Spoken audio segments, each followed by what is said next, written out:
So come, Yes. what is the Yes. Yes.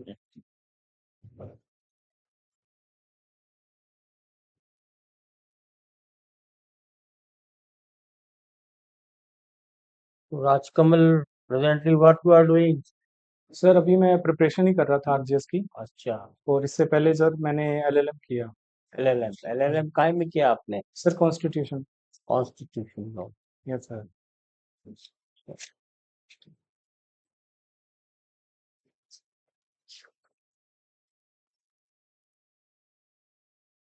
Fundamental rights के बारे में कुछ बताओगे? Sir fundamental right sir constitution में इनिशियली 7 प्रकार के दिए गए थे, लेकिन बाद में एक संपत्ति का जो अधिकार था वो हटा दिया गया था, और अब 6 प्रकार के फंडामेंटल राइट रह गए हैं। कौन कौन से? सर जिसमें सबसे पहला फंडामेंटल राइट है समता का अधिकार। इसमें सर आर्टिकल 12 से शुरू होता है ये, और 18 तक रहता है। उसके बाद सर स्वतंत्रता का अधिकार है, जिसमें प्रेस की स्वतंत्रता भी है, या फिर गिरफ्तारी से निरोध की स्वतंत्रता भी है। उसके बाद सर धार्मिक स्वतंत्रता की बात की गई है, जिसमें सर 25 से 28 के बारे में प्रावधान दिया गया है। फिर सर इसमें अल्पसंख्यक है जो उनको भी स्वतंत्रता दी गई है कि वह अपने संस्कृति का प्रसार प्रसार कर सकते हैं। फिर सर एक अनुच्छेद 32 है, जहाँ पर सुप्रीम कोर्ट को सर माननीय सुप्रीम कोर्ट को इसकी स्वतंत्र जितने भी अधिकार दिए गए हैं इसका प्रहरी बनाया गया है, कि जब कभी भी किसी भी अधिकार का अगर हनन होता है तो माननीय उच्चतम न्यायालय में सीधी रिट फाइल की जा सकती है। जो अनुच्छेद 32 में प्रावधान दिए गए, 5 प्रकार की रिट दी गई है। कौन कौन सी है? Sir mandamus, certiorari, prohibition, habeas corpus, quo warranto. High court नहीं कर सकता? सर हाई कोर्ट को भी ऐसे अधिकारिताएं दी गई है अनुच्छेद 226 के अधीन। क्या फर्क है हाई कोर्ट की पावर में और सुप्रीम कोर्ट की पावर में, क्या फर्क?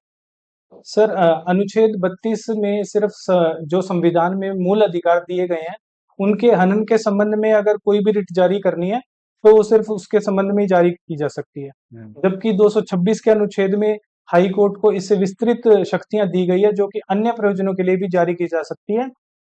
जो मूल अधिकार है उनके हनन के लिए भी और अन्य प्रयोजनों के लिए भी। तो ये जो रिट जारी की जाती है उसमें क्या क्या डायरेक्शन होता है, किसको डायरेक्शन होता है? सर भिन्न भिन्न प्रकार की जो रिट्स हैं उनमें सर भिन्न भिन्न प्रकार के डायरेक्शंस दिए जाते हैं। अगर सर मैं उदाहरण के रूप में बात करूं सर, अगर मैंडामस की बात की जाए तो इसके अधीन वी वी डू वी कमांड का एक आधार दिया गया है कि उच्चतम न्यायालय या फिर माननीय उच्चतम न्यायालय या माननीय उच्च न्यायालय के द्वारा किसी भी ऐसी प्राधिकारी को या फिर ऐसे लोक ऑफिस होल्ड करने वाले किसी भी अधिकारी को जो पब्लिक ड्यूटी को परफॉर्म कर रहा है उसको ये डायरेक्शन दी जाती है कि जो भी आपको कार्य दिए गए हैं वह उसके अनुरूप किए जाएं, जो आपको या तो किसी विधि के अधीन दिए गए या फिर संविधान के अधीन दिए गए कार्य। क्या किसी निजी निजी व्यक्ति को भी डायरेक्शन दे सकते हैं क्या इसमें? नहीं सर, मैंडामस के अधीन निजी व्यक्तियों को सर कभी भी डायरेक्शन नहीं दी जा सकती।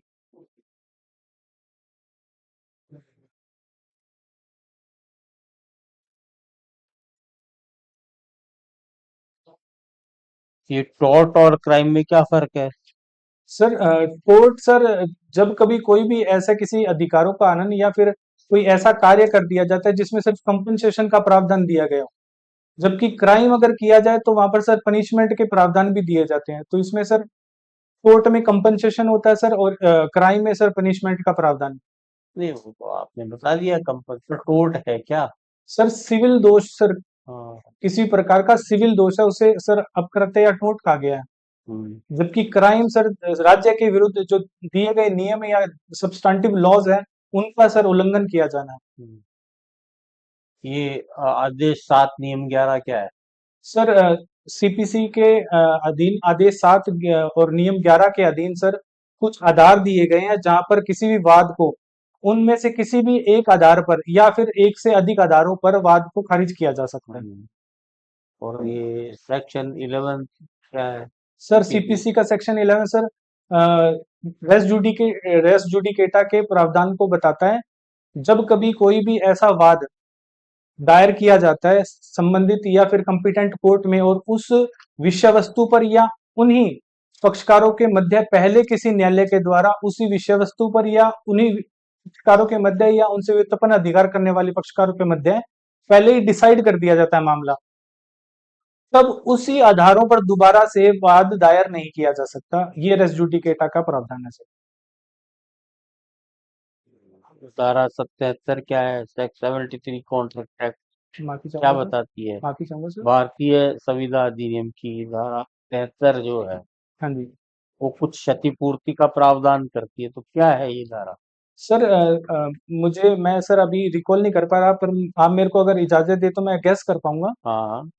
सर भारतीय संविदा अधिनियम की धारा 73 सर कंपनसेशन की बात करता है जब कभी कोई ऐसी संविदा की जाती है और अगर उसके खंडन किया जाता है उसमें, तो उसमें सर एक पार्टी को जिसे नुकसान कारित हुआ है उसे कंपनसेशन देने की बात की गई है संविधान में। हम्म,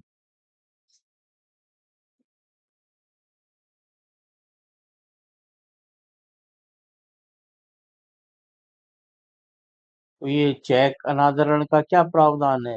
सर नेगोशिएबल इंस्ट्रूमेंट एक्ट 1881 में क्या सर क्या प्रोसीजर है इसका? कैसे चेक अनाधिकृत हो गया तो उसका कैसे जो है क्या क्या क्या रेमेडी है लॉ में?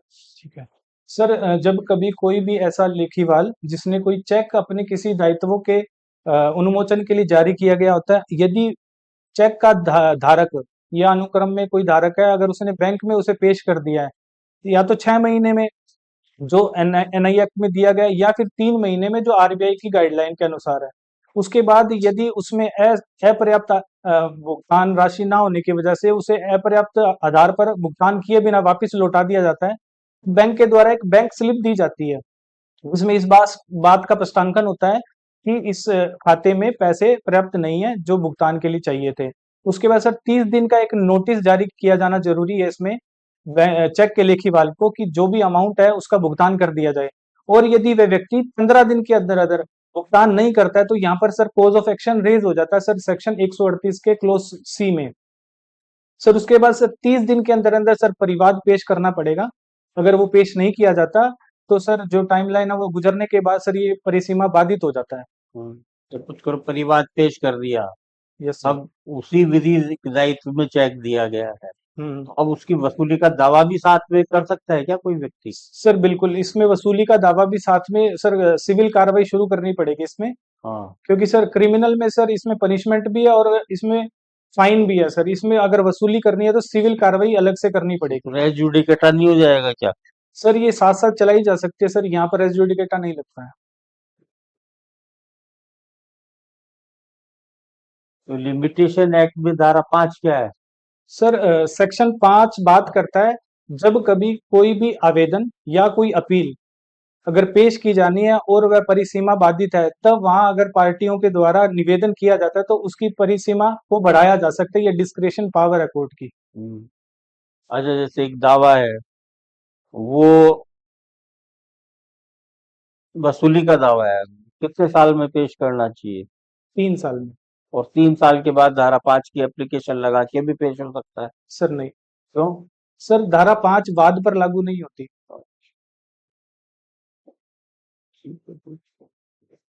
ये जो क्रिमिनल लॉ है, yes sir. CRP, yes sir. इसमें magistrate, judicial magistrate, executive magistrate, 3 word आए, यस सर। क्या डिफरेंस है इनमें? सर इनकी पनिशमेंट की एक तो डिफरेंस है सर, इनमें पनिशमेंट दिए जाने के लिए पहला ग्राउंड सर मजिस्ट्रेट्स में नहीं ये क्यों एक्सेप्ट। प्रयोग किए हैं? कहीं मजिस्ट्रेट लिख रहा है, कहीं न्यायिक मजिस्ट्रेट लिख रखा है, कहीं एग्जीक्यूटिव मजिस्ट्रेट लिख रखा है। सर जहां पर शब्द मजिस्ट्रेट है वहां पर सर एग्जीक्यूटिव और जुडिशियल मजिस्ट्रेट दोनों इंक्लूड है। जहां पर जुडिशियल मजिस्ट्रेट का प्रयोग किया गया वहां पर sir judicial magistrate first class है, और जहां पर एग्जीक्यूटिव मजिस्ट्रेट्स लिखा गया वहां पर सिर्फ एग्जीक्यूटिव मजिस्ट्रेट। क्योंकि टीचर है कोई, इलेक्शन के टाइम उसको मजिस्ट्रेट की पावर दी जाएगी, तो क्या वो मजिस्ट्रेट नहीं कहलाएगा? सर वो बिल्कुल मजिस्ट्रेट होगा, वो एग्जीक्यूटिव मजिस्ट्रेट की पावर्स होंगी उसके पास। एग्जीक्यूटिव मजिस्ट्रेट की या मजिस्ट्रेट की? सर एग्जीक्यूटिव मजिस्ट्रेट की। तो ये जुडिशियल मजिस्ट्रेट की क्या क्या पावर है? सर जुडिशियल मजिस्ट्रेट किसी भी व्यक्ति को रिमांड दे सकता है और किसी भी व्यक्ति का धारा 164 सीआरपीसी के अधीन उसके बयान को रिकॉर्ड कर सकता है। किसी भी अभियुक्त व्यक्ति के 164 धारा 164 के अधीन कन्फेशन को भी रिकॉर्ड कर सकता है। क्या एग्जीक्यूटिव मजिस्ट्रेट कन्फेशन रिकॉर्ड कर सकता है? सर इसके लिए मैं माफी चाहूंगा सर, मैं रिकॉल नहीं कर पा रहा।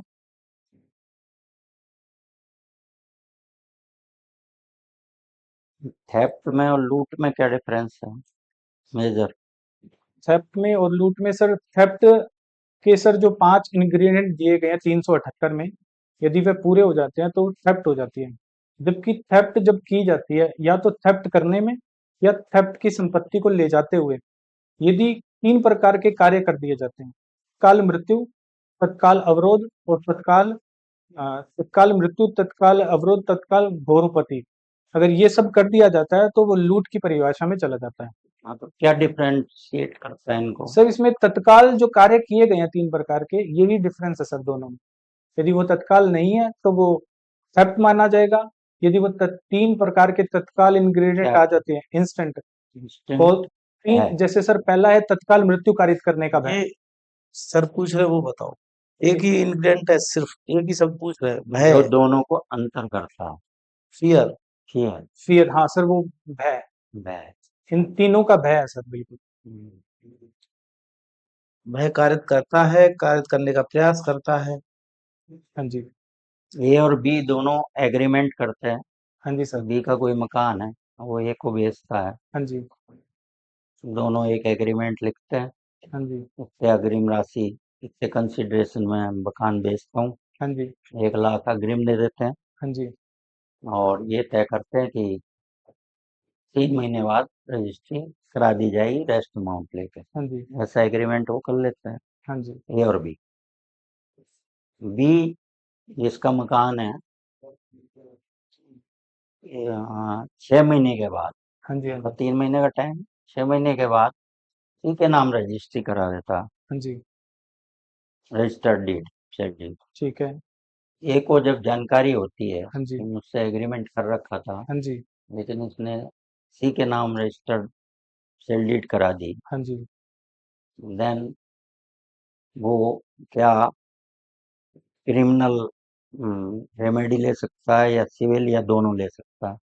सर जिस जिस प्रकार से आपने मुझे बताया कि उसको 3 महीने का समय दिया गया था और उसने 3 महीने में राशि का भुगतान नहीं किया, तो सर यहाँ पर ट्रांसफर ऑफ नहीं, प्रॉपर्टी। वो राशि का भुगतान नहीं किया, वो तो बाद में भी भुगतान करने को तैयार है, मान लो 6 महीने के बाद उसने कॉज बता दिया, इस कारण मैं भुगतान नहीं कर पाया।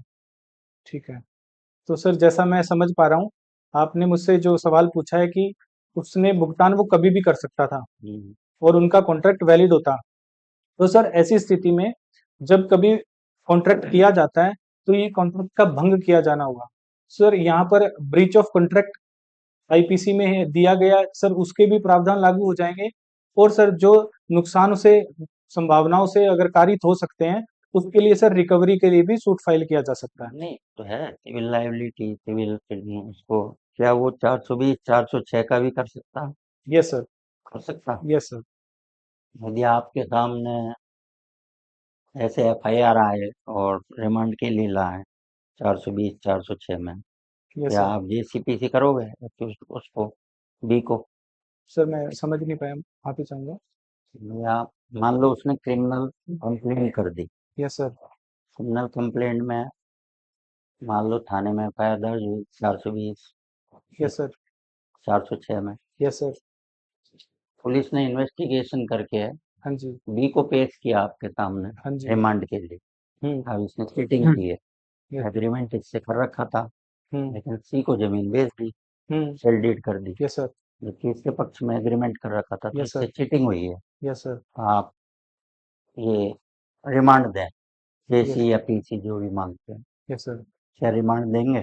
सर ऐसी स्थिति में सबसे पहली चीज सर ये देखी जानी जरूरी है कि जब कभी पुलिस के द्वारा रिमांड की डिमांड की जाती है, तो अभियुक्त व्यक्ति के द्वारा अगर कोई ऐसी चीज का पता लगाया जा सकता है जो एविडेंस की धारा 27 में रेलेवेंट हो सकती है, तो उस स्थिति में सर रिमांड दी जानी चाहिए। यदि नहीं नहीं, वो तो अभियुक्त की रिमांड के लिए लाया आप। अच्छा, इसको जेसी करना है। हमारी इन्वेस्टिगेशन पूरी होगी है, जुडिशियल तो कस्टडी सर भेजना। ऐसी ऐसी स्थिति में मैं रिमांड नहीं दूंगा सर। नहीं दोगे? नहीं क्या करोगे? सर, मैं उन्हें जेसी कर दूंगा, जुडिशियल कस्टडी हाँ, में भेज दूंगा। जुडिशियल कस्टडी में भेज देंगे। Yes sir. आप देखोगे नहीं, prima facie case made out होता है क्या नहीं, क्या क्रिमिनल लाइबिलिटी बनी है केस की? सर मैं बिल्कुल इन चीजों के बारे में बिल्कुल ध्यान से देखूंगा। कैसे क्रिमिनल लाइबिलिटी है उसकी, बी की? सर जो बी के पुलिस ए के के द्वारा डायरी मुझे रिकॉर्ड पर दी जाएगी, तो मैं उसमें इन्वेस्टिगेशन में जो भी उन उन कदमों पे उन्होंने जो भी जांच की है, मैं उन 420 के इंग्रेडिएंट क्या है? सर 420 में सर इंग्रेडिएंट ये है, किसी भी व्यक्ति के द्वारा किसी व्यक्ति को प्रवंचना की जाती है और वह उस प्रवंचना के आधार पर अगर वह धन का परिसंदाय कर देता है किसी व्यक्ति को या उसे, तब सर ये 420 बन जाता है, जो छल की परिभाषा दे और रखी है, छल करता करता है। 406 के? सर सर मैं माफी चाहूंगा भी, मैं रिकॉल नहीं कर पा रहा हूँ। तो यहाँ क्या चीटिंग हुई है इससे? सर इसमें उस व्यक्ति के द्वारा जो संपत्ति का परिधान करने का कॉन्ट्रैक्ट किया गया था, सर उसने वो पूरा नहीं किया तो और उसके वो तो विद्यमान कॉन्ट्रैक्ट पूरा नहीं किया। विद्यमान इंड्यूसमेंट क्या हुआ? सर उसने इंड्यूस किया कि मैं संपत्ति आपको दे दूंगा और इस एवज में इंड्यूसमेंट कहाँ है? एग्रीमेंट लिखा है ना उन्होंने उससे सहमति से, अग्रिम धनराशि दी है। सर वो जब कभी फ्रॉड के अधीन रह करके कोई कार्य करवाया जाता है तो सर वो इंड्यूसमेंट ही माना जाता है।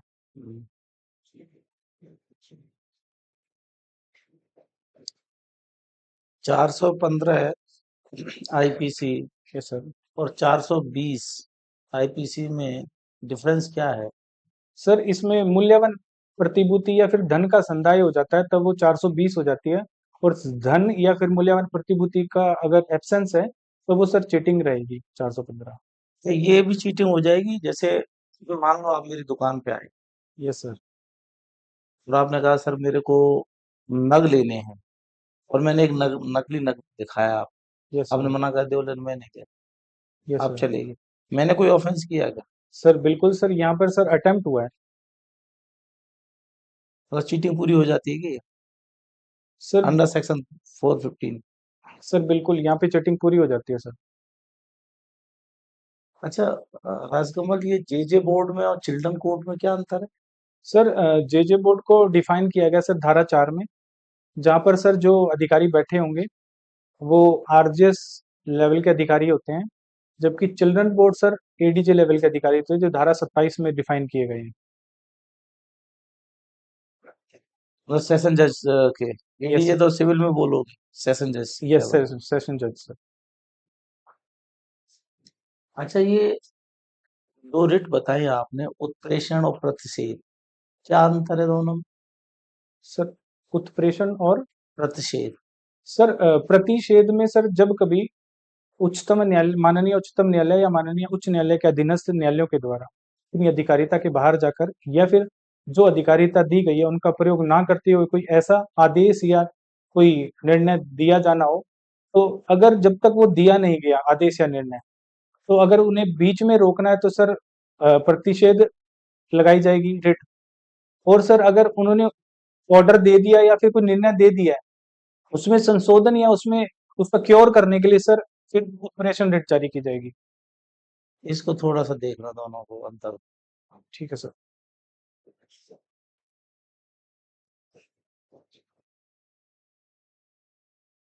राजस्थान के गवर्नर कौन है? सर श्रीमान हरिभाई किशन राव बागड़े। और chief justice Rajasthan high court के? ऑनरेबल जस्टिस श्रीमान MM जी श्रीवास्तव। आपके गंगानगर में रहते हो अभी? हाँ जी सर। वहाँ डिस्ट्रिक्ट जज साहब कौन लगे हुए हैं? सर उनका नाम है माननीय श्रीमान आलोक जी सुरोलिया। आलोक जी सुरोलिया कब से है? अभी लगाया हुआ। हाँ, ठीक है, ऑल दी बेस्ट। ठीक है सर। तैयारी बढ़िया है आपकी। Thank you sir. ठीक है, पहले भी दिया इंटरव्यू? नहीं sir, first time first time.